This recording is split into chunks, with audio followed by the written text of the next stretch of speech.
Hey there, and welcome to my channel, The Paper Bag Investor.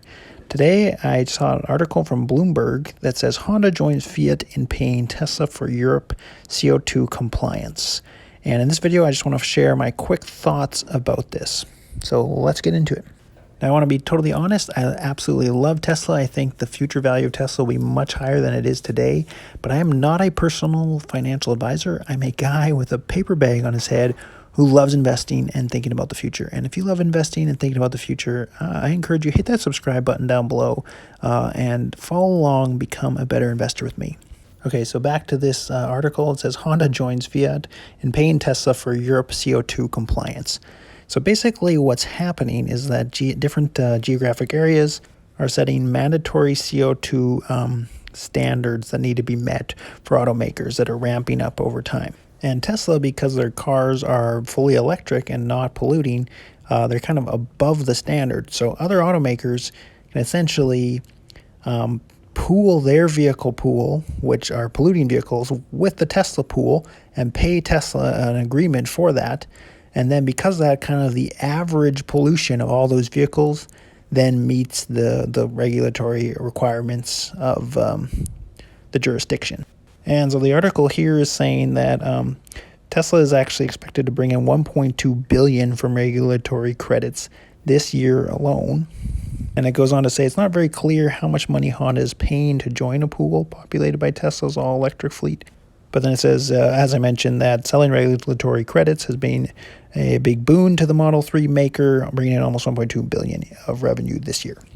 So my thoughts on this, to me, this is kind of the writing on the wall for internal combustion engine vehicles, and really all the sort of traditional automakers. The fact that they can't make a compelling electric vehicle and a compelling electric vehicle ecosystem could not be clearer than the fact that major automakers are paying billions of dollars to Tesla just so they can avoid the fines that would be imposed on them. And if these sort of traditional automakers cannot adapt, and so far it's been 8 years since the Model S came out, they have not adapted. In many ways, you could make the argument that the 2012 Model S is still better than any competitor electric vehicle out there.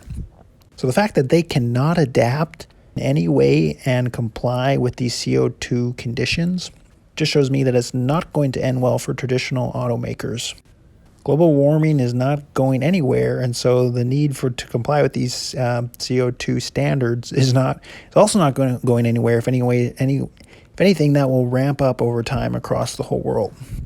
So to me, it's insane that it's amazing as a Tesla long-term shareholder that these other automakers are paying Tesla an insane amount of money just so they can basically look good on paper for the time being, that look like they're meeting the CO2 standards, which they're not.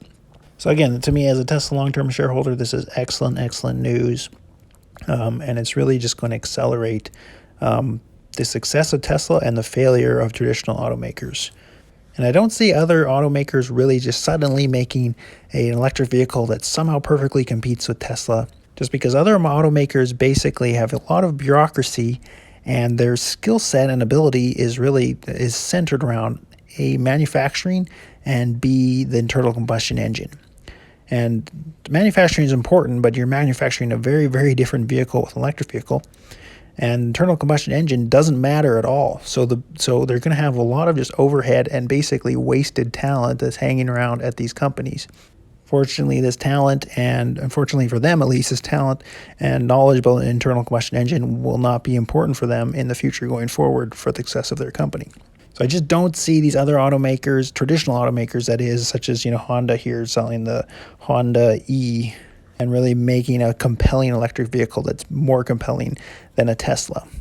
The batteries aren't going to be as good. That you're not going to be able to trust as a consumer that their batteries are going to hold up over time. You're not going to be able to trust as a consumer that they're going to have the same charging network that's going to be expanding over time that Tesla has. You're not going to be able to trust as a consumer that these other vehicles are going to have over-the-air updates and excellent software that you can just quickly and easily update your vehicle and literally make it better over time or fix any issues with it. Tesla just is building a much better product ecosystem than anybody else. And so there's going to be very, very little incentive to buy another vehicle like the Honda E, for example. Consumers are just going to buy a Tesla instead. And in my mind, beyond all that, it's actually a better product than an internal combustion engine vehicle. Safer, higher performing. You can have lower maintenance, less hassles.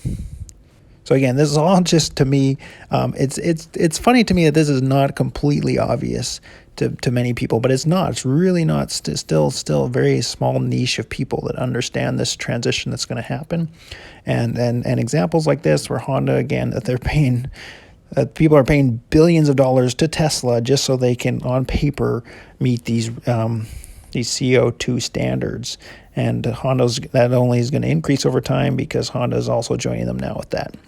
So those are a few of my thoughts about this and why, as a Tesla long-term shareholder, it gets me really excited.